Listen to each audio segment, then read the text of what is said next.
Good morning, dear students. Today we will start the paper Number Theory and Trigonometry, in which we are starting first unit, and first chapter is divisibility. Making introduction, in this chapter we shall be discussing theory of divisibility of integers. But before that, we first state an important preliminary result known as principle of mathematical induction, which the students have already studied in junior classes. This method is often used as a method of definition as well as a method of proof. Many proofs in the present text make use of this result.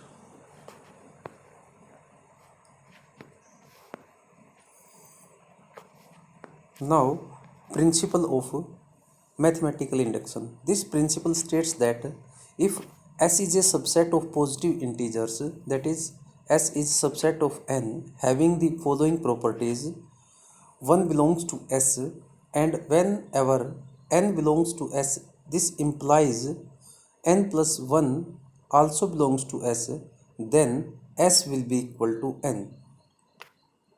Working rule for solving problems, that is, let the given expression in n be denoted by Pn. Prove that P1 is true, that is, Pn is true for n equal to 1.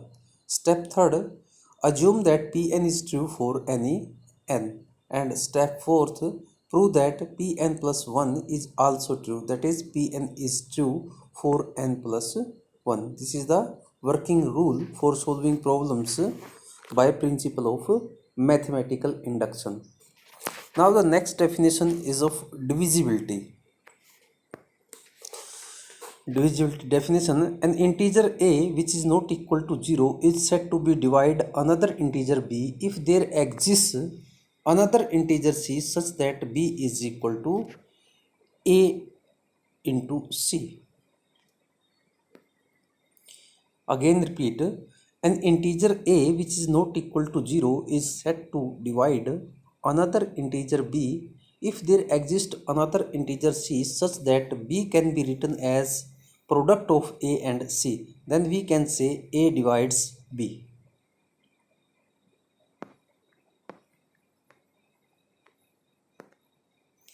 We can also say in such a case that b is divisible by a. The fact that a is divisor of b is symbolically written as a divides b and read as a divides b, where b is called a multiple of a, that is, b is equal to multiple of a. The contrary fact, namely that a is not a divisor of b, is symbolically written as a does not divide b.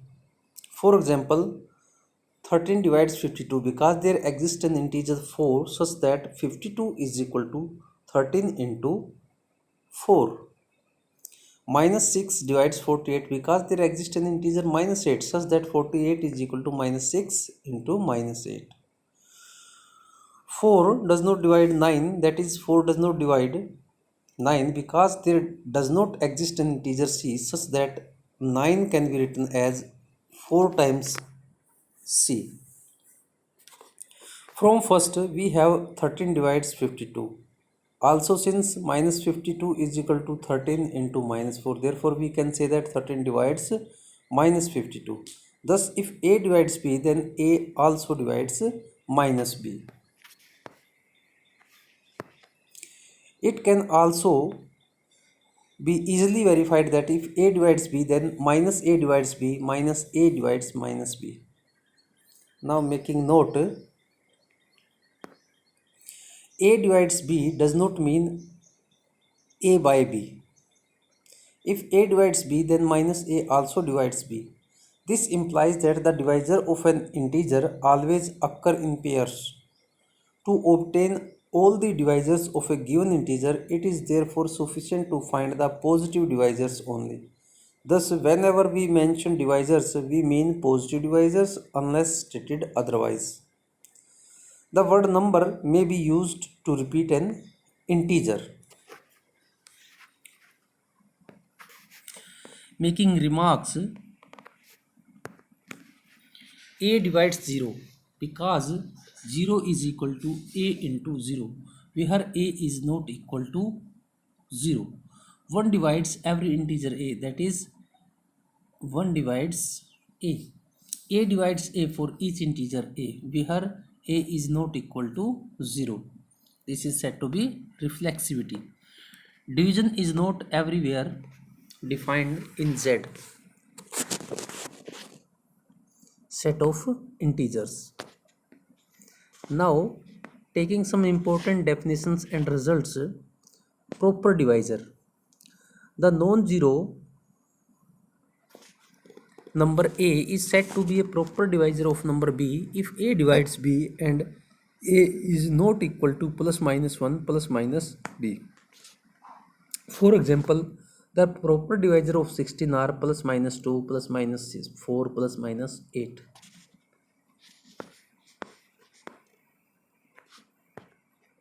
Now next definition for improper divisor. For every non-zero number b, the improper divisor are plus minus 1 plus minus b. For example, the improper divisor of 16 are plus minus 1 plus minus 16. Next definition for even number. A number which is divisible by 2 is called an even number. In general, an even number is denoted by 2k, where k is any number. Thus, even numbers are 0, 2, 4, 6, 8. Next definition for odd number. A number which is not divisible by 2 is called an odd number. In general, an odd number is denoted by 2k plus 1, where k is any number. Thus, odd numbers are 1, 3, 5, 7, etc. Now, remark is even and odd numbers are conjugative numbers. For example, 2 and 3 are conjugative numbers in which 2 is even and 3 is odd. Similarly, 15 and 16 are conjugative numbers in which 15 is odd and 16 is even. Now, next theorem, the product of two even numbers is also an even number. For the proof, let a and b be two even numbers. Therefore, a can be written as multiple of 2. A is equal to 2k and b is equal to also 2k2, where k1 and k2 are integers. Now, a into b is equal to 2k1 into 2k2 is equal to 2 times k1 k2 equal to 2k, where k is written as 2 times k1 k2 is an integer. Hence, ab is an even number. Next result, the product of two odd numbers is also an odd number. Let a and b be two odd numbers of the form a is equal to 2m plus 1, b is equal to 2n plus 1, where m and n are integers. Now making product ab is equal to 2m plus 1 into 2n plus 1. Making product becomes 4mn plus 2m plus 2n plus 1 and written as 2 times 2mn plus m plus n plus k, and can be written as 2k plus 1, where k is equal to 2mn plus m plus n is an integer. Also, as ab is of the form 2k plus 1, so ab is an odd number. Now the next result, the product of an even number with an odd number is an even number. Let a be an even number and b be an odd number of the form 2m and 2n plus 1 respectively, where m and n are integers. Making product and solving, we have 2k, where k is equal to 2mn plus m is some integer, where ab is an even number. Now, theorems on divisibility.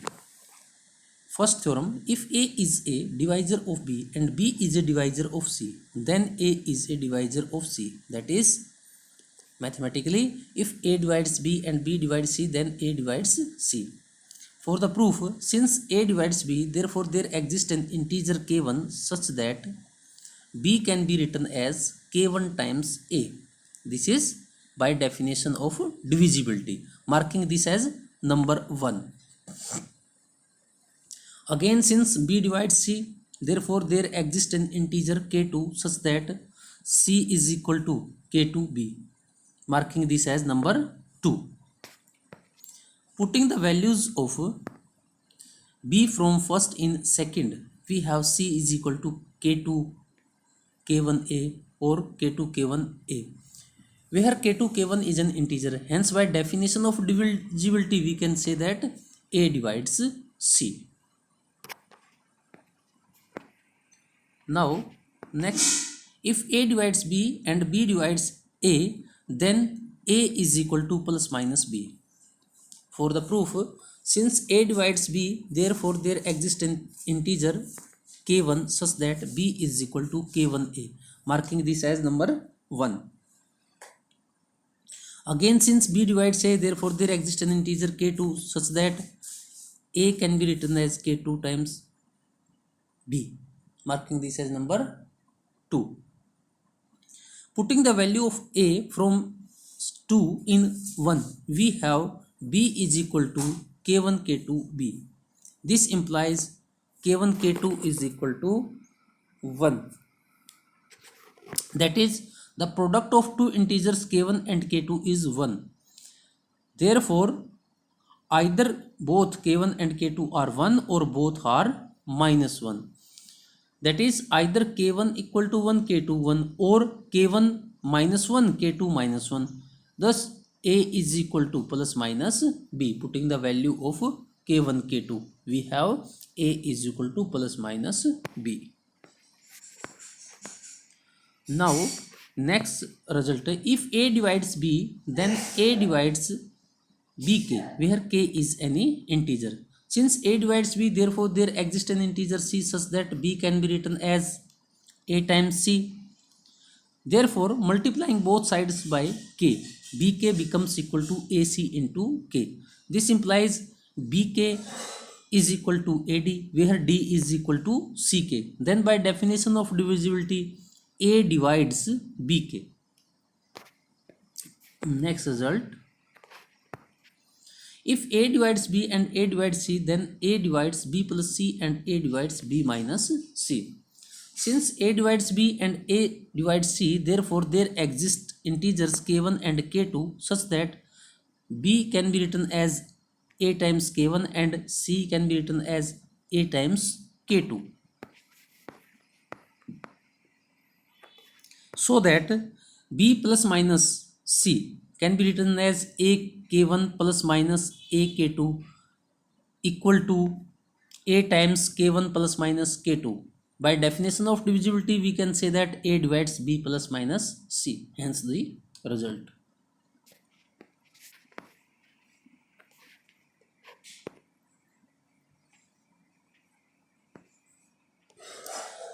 Next result, if a divides b and a divides c, then a divides bx plus cy for all integral values of x and y. For the proof, since a divides b, therefore there exists an integer k1 such that b can be written as a times k1, marking this as number 1. Again, since a divides c, therefore there exists an integer k2 such that c is equal to a k2, marking this as number 2. Therefore, bx plus cy is equal to a k1x plus a k2y using first and second. Or we can say bx plus cy is equal to a times k1x plus k2y equal to ak, where k can be written as k1x plus k2y. Then by definition of divisibility, a divides bx plus cy. Now, taking some corollaries. First corollary, if c equal to 0, then a divides b and a divides c. This implies a divides bx. If x equal to 1, y equal to 1, then a divides b, a divides c. This implies a divides b plus c. If x equal to 1, y equal to minus 1, then a divides b and a divides c implies a divides b minus c. If a divides b1, a divides b2 and a divides bn, then a divides b1 x1 plus b2 x2 plus bn xn for all integers x1 x2 xn. Making note, from corollary second and third, we observe that an integer dividing two integers also divides their sum and difference.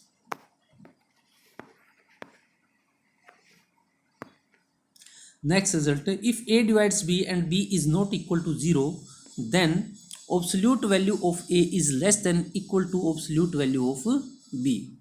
Since a divides b, therefore there exists an integer k such that b can be written as a times k, marking this as number 1. Also, b is not equal to 0. This implies k is not equal to 0.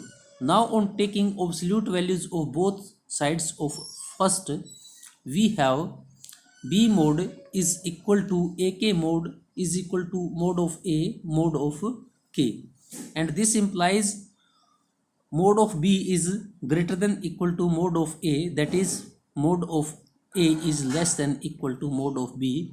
As k is not equal to 0, mod of k is greater than equal to 1.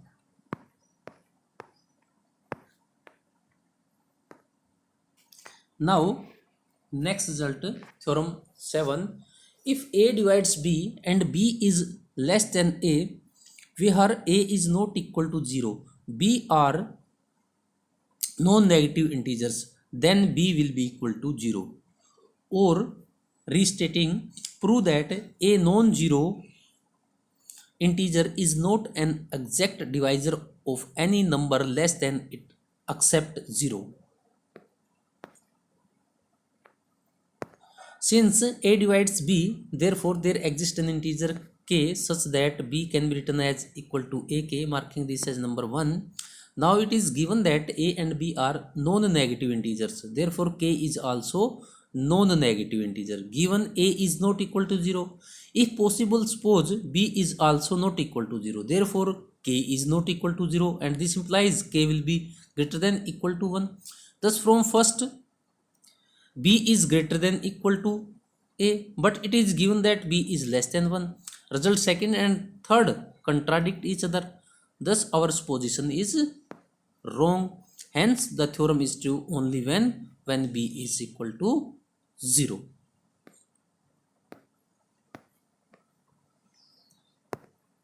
Next result, the product of any r conjugative integers is divisible by r factorial. For the proof, let Pn is equal to n plus 1, n plus 2, n plus r minus 1 be the product of r consecutive integers. We shall prove the theorem by using principle of mathematical induction. When r equal to 1, Pn equal to n, which is divisible by 1 factorial for all n. Thus the theorem is true for r equal to 1. Let us assume that theorem is true for the product of r minus 1 consecutive integers, that is product of r minus 1 consecutive integers is divisible by r minus 1 factorial for every n. Now changing n to n plus 1, we have Pn plus 1 is equal to n plus 1, n plus 2, n plus 3, so on n plus r. That is Pn plus 1 is equal to n plus 1, n plus 2, n plus 3, so on n plus r minus 1 into n plus r, marking this to be number 1. Multiplying both sides of first by n, we get n Pn plus 1 is becomes equal to n Pn n plus 1, n plus 2, n plus 3, n plus r minus 1 and n plus r. We can write this to be Pn and n plus r, that is multiplying, simplifying, we have n Pn plus r Pn, therefore becomes n Pn plus 1 minus n Pn is equal to r times Pn.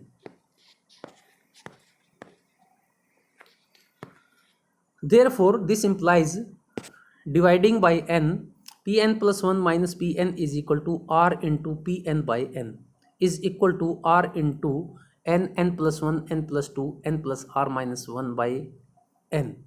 Cancelling n here, we have R into n plus 1 n plus 2 so on n plus R minus 1. Therefore we have Pn plus 1 minus Pn is equal to R times P, where P denotes the product of R minus 1 consecutive integers.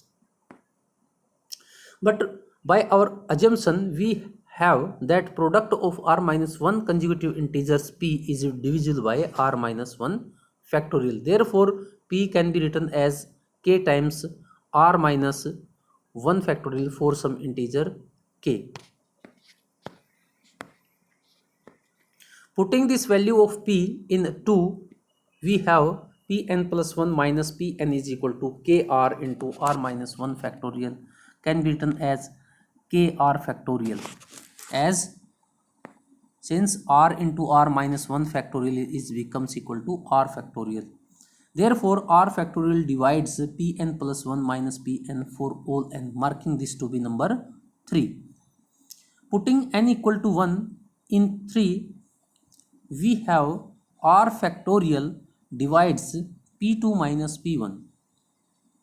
But P1 is equal to 1, 2, 3, so on. R factorial is divisible by R factorial. Since R factorial divides P2 minus P1 plus P1, that is R factorial divides P2, marking this to be number 4. Putting n equal to 2, we have R factorial divides P3 minus P2. But from 4th, R factorial divides P2. Therefore, R factorial divides P3.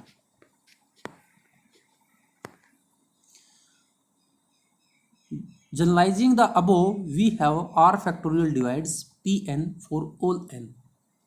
Now making note, the product of any two consecutive integers is divisible by 2 factorial. The product of any three consecutive integers is divisible by 3 factorial, and so on. Corollary: to prove that NCR is an integer, we know that NCR formula is n factorial upon R factorial n minus R factorial. Opening above, n minus 1, n minus 2, so on n minus R plus 1, n minus R factorial divided by R factorial n minus R factorial, and this giving n minus 1, n minus 2, n minus R plus 1 divided by R factorial. Now in numerator, product of R consecutive integers, and in denominator R factorial. Therefore, by above theorem, there exists an integer k such that product of R consecutive is divisible by R factorial consecutive integers, therefore written as k into R factorial. Hence, NCR equal to k, which is an integer. Therefore, NCR is a integer. Now, taking some solved examples.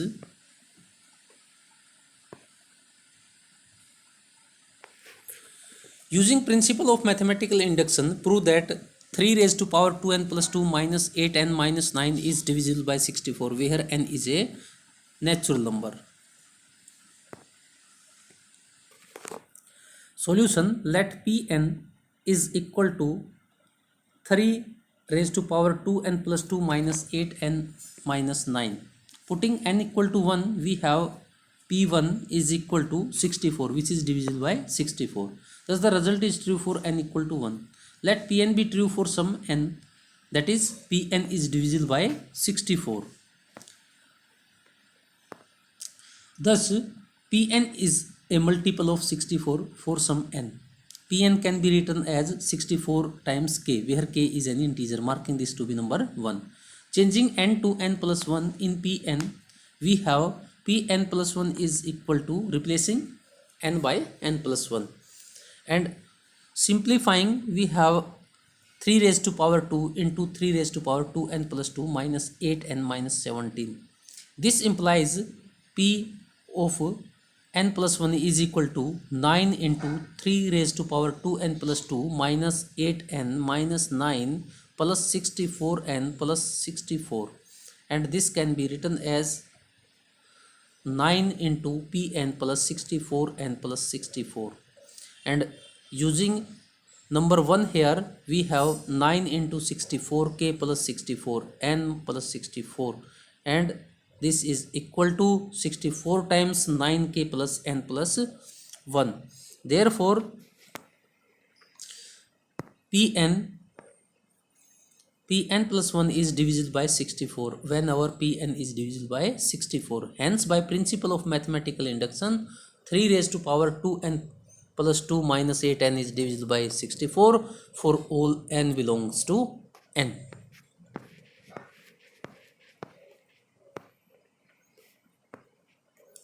Now, example third, using principle of mathematical induction, prove that 3 raised to power 2n plus 1 plus 2 raised to power n plus 2 is divisible by 7 for every natural number n. Let Pn is given, putting n equal to 1, we have P1 is equal to 35, which is divisible by 7. The result is true for n equal to 1. Let Pn be true for some n, that is Pn is divisible by 7. Therefore, Pn can be written as 7 times k, where k is any integer, marking this to be number 1. Now, Pn plus 1 replacing n by n plus 1, we have 3 raised to power 2 into n plus 1 plus 1 plus 2 raised to power n plus 1 plus 2. Simplifying or using number 1, we have 7 times 9k minus 2 raised to power n plus 2. Therefore, we can say Pn plus 1 is divisible by 7 whenever Pn is divisible by 7. Hence, by principle of mathematical induction, 3 raised to power 2n plus 1 plus 2 raised to power n plus 2 is divisible by 7 for all n belongs to n.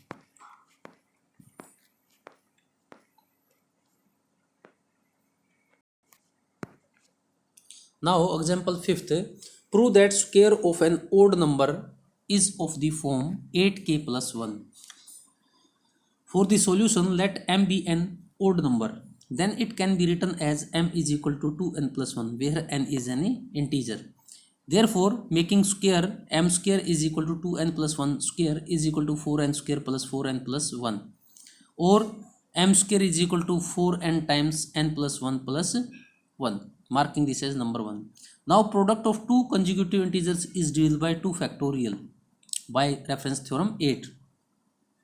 Therefore, n plus 1 is divisible by 2. This implies n into n plus 1 is equal to 2k, where k is an integer, marking this as 2. From first and second, we can say m square is equal to 8k plus 1. Hence, square of an odd number is of the form 8k plus 1.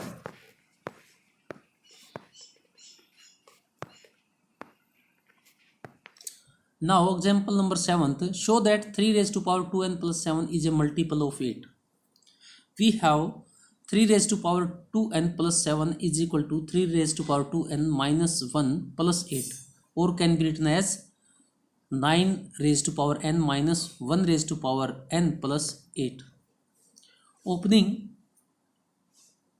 by binomial theorem, using this formula here, we have 9 minus 1 into 9 raised to power n minus 1 plus 9 raised to power n minus 2 into 1 plus so on, plus 1 raised to power n minus 1 plus 8. Simplifying this one is 8 into 9 raised to power n minus 1 plus 9 raised to power n minus 2 plus so on plus 1 plus 8. Taking outside 8 into k, where k is any integer. Hence, by theorem of divisibility, 3 raised to power 2n plus 7 is divisible by 8.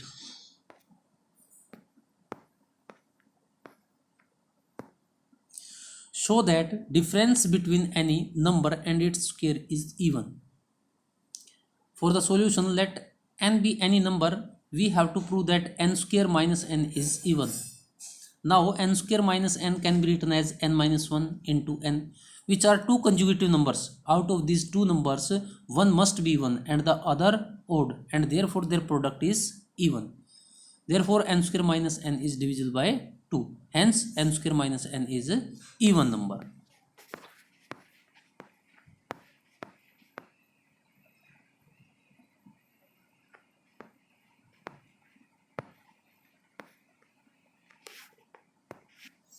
Now problem number 11th. Prove that if n is an integer, the product n minus 1 to n minus 1 is divisible by 6. Here given is n minus 1 to n minus 1 can be written as n into n minus 1 into n plus 1 plus n minus 2. We are multiplying, we have n minus 1 n plus 1 plus n minus 2 n minus 1 into n, marking this as number 1. Each of n minus 1 n plus 1 and n minus 2 n minus 1 n is product of three consecutive integers and hence divisible by 3 factorial, that is 6. Therefore this both terms will be multiple of 6 and can be written as 6 times k1 plus k2. Hence n minus 1 to n minus 1 is divisible by 6. If n is an integer, show that n square minus 1 3n plus 2 is divisible by 24.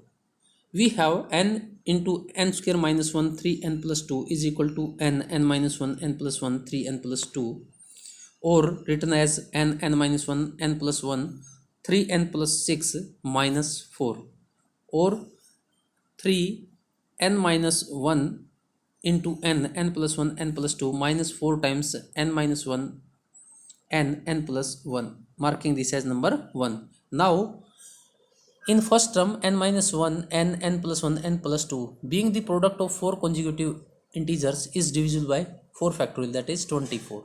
Also n minus 1 n plus 1 being the product of 3 consecutive integers is divisible by 3 factorial 6. Now from first we have first term is 3 into 24 times k1 minus second is minus 4 times 6k2, that is taking 24 outside 3k minus k2, hence this is divisible by 24. Dear students, try exercise 1.1. If you have any problem then discuss with me. Thank you.